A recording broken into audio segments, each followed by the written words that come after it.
الزول دم قراني مغناس نت مغناسين. الدكتور كمال الدين فخار يصارع الموت في مستشفى مدينة المنيعة بعد أن نقل من سجن المنيعة إثر إضرابه المفتوح عن الطعام وتدهور حالته الصحية في اليوم 15 من إضرابه.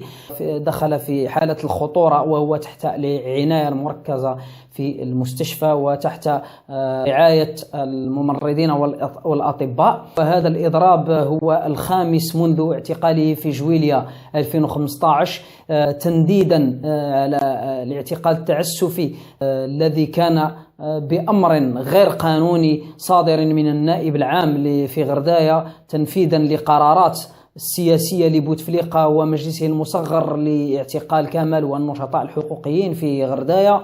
وكذلك يطالب بهذا الإضراب حريته وحرية جميع المعتقلين السياسيين.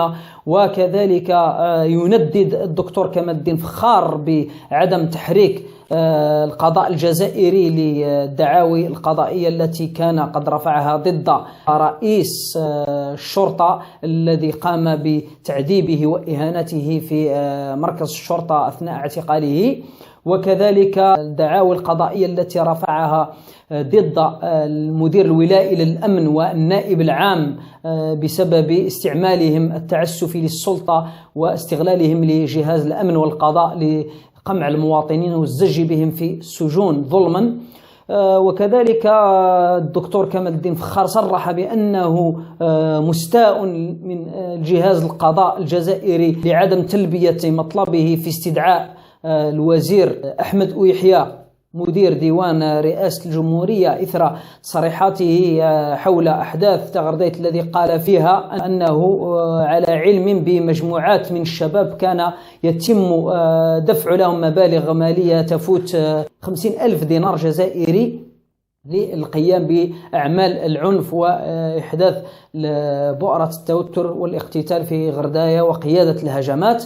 وكذلك تصريحات الوزير سلال في الحملة الانتخابية لبوتفليقة للعهدة الرابعة في رئاسية 2014 حيث قال بأنه لو الشعب الجزائري يزكي بوتفليقة للعهدة الرابعة فسوف نوقف جميع الأحداث ونعيد الطمأنينة لمنطقة غرداية. وهي تصريحات خطيرة جدا. وكذلك التصريحات الخطيرة للأمين العام للأفلان عمار سعيداني مؤخرا الذي قال بأن الجنرال محمد مدين المدعو توفيق أنه متورط في أحداث غرداية وأحداث الجنوب الجزائري عامة، وهي تصريحات خطيرة.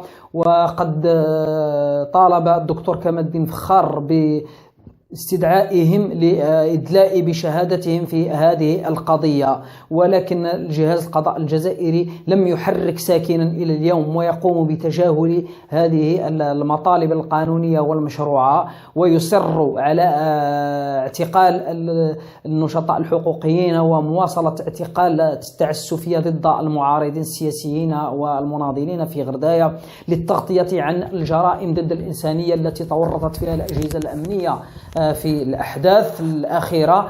الدكتور كمال الدين فخار صرح لعائلته مؤخرا في زيارتهم الأخيرة ولمحاميه بأنه مستمر في الإضراب مهما كلفه الأمر وأنه لم يبقى لديه سوى جسده للنضال ضد الظلم واللا عدالة التي تسلطها السلطات الجزائرية ضد المواطنين الأبرياء. بهذا نناشد جميع الأحرار في العالم والحقوقيين والنشطاء وذوي الضمائر الحية للتحرك من أجل إنقاذ حياة الدكتور كمال الدين فخار وإنقاذ حياة المعتقلين السياسيين الذين يعانون في ظروف لا إنسانية داخل السجون لأزيد من 18 أو 19 شهرا دون محاكمة ودون إثبات لجملة التهم الملفقة والظالمة والجائرة. لذلك نطالب ونناشد الجميع من أجل التحرك والضغط على الحكومة الجزائرية لإطلاق سراح جميع المعتقلين السياسيين في الجزائر. تنميرت.